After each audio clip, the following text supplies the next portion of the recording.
Hello guys, আসসালামু আলাইকুম। আজকে তৈরি করব পটেটো রোল সামোসা। আশা করছি ভিডিওটি ভালো লাগবে। ভালো লেগে থাকলে অবশ্যই like, comment, share and subscribe করে দেবেন। পাশে থাকা বেল আইকনটি অন করে দেবেন যাতে নেক্সট ভিডিওটি সর্বপ্রথম আপনার কাছে পৌঁছায়। তো চলুন ভিডিও শুরু করা যাক। যেহেতু আমি পটেটো রোল তৈরি করব তার জন্য এখানে আমি একটি মিক্সিং বল নিয়েছি আর মিক্সিং বলে 2 কাপ পরিমাণে ময়দা নিয়েছি। দিয়েছি স্বাদমতো লবণ বা পরিমাণ মতো লবণ এবং সাদা সয়াবিন তেল। এগুলো দিয়ে আমি খুব সুন্দর করে ময়দাটাকে মেখে নিচ্ছি। ততক্ষণ পর্যন্ত মেখে নিচ্ছি যতক্ষণ না পর্যন্ত সবগুলো ময়দা দলা পাকানো যায়। দেখতে পাচ্ছেন একটি মুঠো করে দেখিয়ে দিচ্ছি কিভাবে ময়দাটা তৈরি করে নিয়েছি। এখন এর মধ্যে অল্প অল্প পরিমাণে পানি অ্যাড করে দিচ্ছি। অবশ্যই নরমাল তাপমাত্রায় পানি অ্যাড করতে হবে, তা না হলে ডোটা ভালো হবে না এবং ফুলতে যাবে না। তো দেখতে পাচ্ছেন আমি কিভাবে মিক্স করে নিচ্ছি। সবগুলো দলা পাকানো হয়ে গেছে, তাই এখন হাত দিয়ে খুব সুন্দরভাবে মুথে নিচ্ছি। যত মুথা হবে তত রোলগুলো ভালো হবে এবং ফেটে যাবে না পাশ থেকে। এখন এই মুথে নেওয়ার পরে আমি 5 মিনিটের জন্য একটি ঢাকনা দিয়ে ঢেকে রেখে দিচ্ছি। আর এদিকে আমি আলুর পুর তৈরি করব, তার জন্য কয়েকটি আলু আমি সিদ্ধ করে নিয়েছি এবং হাত দিয়ে খুব সুন্দর করে মেখে নিচ্ছি। খেয়াল রাখতে হবে ভিতরে যেন কোনো প্রকার আলুর দলা না থাকে, তার জন্য খুব ভালোভাবে মুথে নিচ্ছি। আর এর মধ্যে আমি এখন বিভিন্ন প্রকার উপকরণ দিয়ে দেব। এখানে পেঁয়াজ এবং কাঁচামরিচ খুব সুন্দর করে ভেজে দিয়েছি। আপনারা চাইলে কাঁচা পেঁয়াজ কাঁচামরিচ দিয়ে দিতে পারেন। দিয়েছি 1 চামচ পরিমাণ চিলি ফ্লেক্স, 1 চামচ পরিমাণে চটপটির মশলা, 1 চামচ চাট মশলা, স্বাদ মতো লবণ।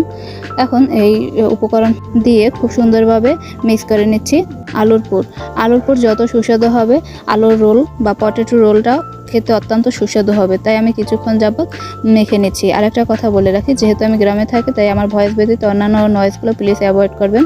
আর আমার ভিডিওগুলো যদি আপনাদের কাছে ভালো লেগে থাকে তাহলে অবশ্যই কমেন্ট বক্সে জানিয়ে দেবেন আপনাদের ব্যক্তিগত মতামত।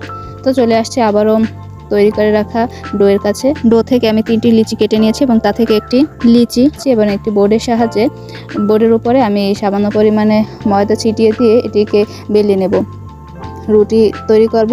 আর রুটিটাকে অবশ্যই খেয়াল রাখতে হবে যেন খুব বেশি পাতলা না হয় এবং খুব বেশি পুরু না থাকে। মোটামুটিভাবে বেলে নিতে হবে। আর খুব বেশি পাতলা হলে এ থেকে পুর বেরিয়ে যেতে পারে, খুব বেশি পুরু হলে খেতে অতটা সুস্বাদু লাগবে না। তো দেখতে পাচ্ছেন আমি হাত দিয়ে কীভাবে পুরটাকে চারদিকে ছড়িয়ে দিচ্ছি। এখন আমি এটিকে রোল তৈরি করব। আর রোলটাকে অবশ্যই একটু চেপে চেপে বানিয়ে নিতে হবে, তা না হলে ভাজার সময় রোলটা খুলে যেতে পারে।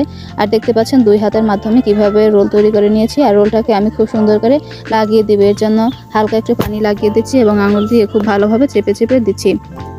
তো এখন আমি এগুলোকে পিস পিস করে কেটে নিব। একটি ছুরি নিয়েছি এবং আলতো করে ধরে একটু পুরু করে কেটে নিচ্ছি। আর এগুলোকে কেটে আমি একটু চাপ দিয়ে নিচ্ছি যাতে একটু চ্যাপটা হয়। তো এক এক করে আমি সবগুলো তৈরি করে নিয়েছি এবং একটি প্লেটের মাধ্যমে সাজিয়ে নিয়েছি। পটেটো সামোসাগুলোকে ভেজে নিতে হবে। তার আগে আমি একটি মিক্সিং বলে একটি ডিম মিক্স করে নিচ্ছি সামান্য পরিমাণে লবণ দিয়ে। মিক্স করা হয়ে গেলে এর ভিতরে রোলগুলো একটু ডুবিয়ে দিয়ে ভেজে নিতে হবে।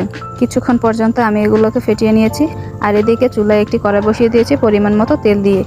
আর রোলগুলোকে আমি ডিমের মধ্যে দিয়ে একটু ডুবিয়ে নিয়েছি আর একটি চামচের মাধ্যমে উঠিয়ে গরম করা তেলের মধ্যে দিয়ে দিচ্ছি।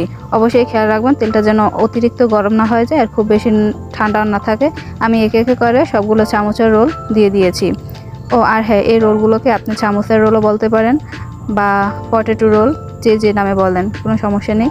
তো আমি দেখতে পাচ্ছেন মিডিয়াম আঁচে এগুলোকে ভেজে নিচ্ছি। অবশ্যই মিডিয়াম আঁচে ভেজে নিতে হবে, তা না হলে উপরে কালার চলে আসবে কিন্তু ভিতরে হতে যাবে না। কিছুক্ষণ পর্যন্ত আমি ভেজে নিয়েছি এবং দেখতে পাচ্ছেন এগুলোর কালার গোল্ডেন ব্রাউন কালার হয়ে গেছে। তাই আমি এখন এগুলোকে চুলা থেকে নামিয়ে নিচ্ছি তেল ছেড়ে। 3 থেকে 4 মিনিট পর্যন্ত আমি ভেজে নিয়েছি এবং দেখতে পাচ্ছেন কতটা সুন্দর কালার এসেছে এবং কতটা ক্রিস্পি হয়েছে। চাইলে আপনারা বাসায় একবার ট্রাই করতে পারেন। খুব অল্প সময়ের মধ্যে সামোসা রোল বা পটেটো রোল তৈরি করা সম্ভব, খেতে অত্যন্ত সুস্বাদু। আজকে আমার ভিডিওটি এ পর্যন্তই। ভালো থাকবেন, সুস্থ থাকবেন এবং পরবর্তী ভিডিও দেখার জন্য অবশ্যই ভিডিওতে like, comment, share and subscribe করে দেবেন। আল্লাহ হাফেজ।